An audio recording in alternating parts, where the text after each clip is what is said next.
Hello guys. तो कल जहाँ से हम इंड किए थे डेसिमल नंबर सिस्टम, आज वही से स्टार्ट कर रहे हैं। तो बेसिकली कल जो बताए थे डेसिमल नंबर सिस्टम, उसमें टोटल में बताए थे कि 0 से लेकर के 9 तक के टोटल 10 डिजिट हैं। 0 1 2 3 4 5 6 7 8 9। अब ये 10 डिजिट है, तो डेसिमल में बेसिकली जैसे हम लिखते हैं 73.16, तो यहाँ जो लिखते हैं पॉइंट, यही है डेसिमल। कभी भी याद रखिएगा कि डेसिमल के बाद जो हम नंबर नहीं बोलते हैं उसको हम डिजिट में बोलते हैं। जैसे यहाँ पे बोलेंगे 73.16, ये गलत हो जाएगा। यहाँ पे बोलेंगे 73.16, यानी कि 73.16, 9 की 73.16। ओके। अब जैसे ये रहा, जैसे यहाँ पे है 73.16, यानी कि 2 डिजिट के बाद है डेसिमल। यहाँ पे 0.7326 ये डेसिमल है, इसी को हम बोलते हैं दशमलव। अब आते हैं कि डेसिमल में एक होता है टर्मिनेटिंग और दूसरा नॉन टर्मिनेटिंग, यानी शांत दशमलव और अशांत दशमलव।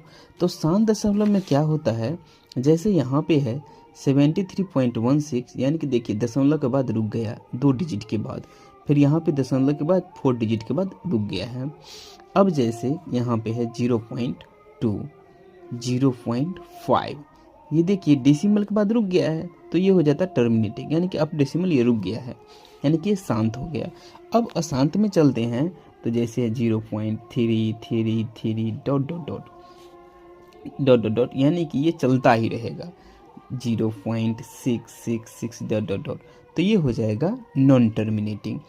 ठीक है। अब देखिए नॉन टर्मिनेटिंग मतलब अशांत दशमलव हो जाएगा और ये शांत दशमलव हो जाएगा। तो शांत दशमलव समझ गए और अशांत दशमलव समझ गए। अब देखिए जैसे कि इसमें अशांत दशमलव में, यानी कि नॉन टर्मिनेटिंग वाले में, एक आता है रिपीटिंग आवृत्ति और दूसरा नॉन रिपीटिंग। यानी कि देखिए यहाँ पे 3 का रिपीट हुआ है, इसमें 6 का रिपीट हुआ है। जैसे यहाँ पे रिपीटिंग में आ जाएगा 0.33, यानी कि 0.3 पे बार लगा देंगे। नेक्स्ट है 0.67676767 डॉट डॉट डॉट, यानी कि 67 का रिपीट हो रहा है, तो 0.67 पर बार लगा देंगे। यहाँ पे सिर्फ एक 3 डिजिट रिपीट हो रहा है, तो 0.3 पर सिर्फ 3 पे बार लगा दिए। जैसे यहाँ पे 3 रिपीट हो रहा है, 0.189 सॉरी 0.189 डॉट डॉट डॉट, तो यहाँ पे हम लगाएंगे 0.189, यानी कि तीनों पे बार लगा देंगे। इसको हम पढ़ेंगे non repeating, non terminating but repeating, यानी कि नॉन टर्मिनेटिंग अशांत है लेकिन रिपीटिंग है, यानी आवृत्ति है। अब देखिए अनावृत्ति में क्या हो जाएगा कि ये 0.78602312, यानी कि इसमें रिपीटिशन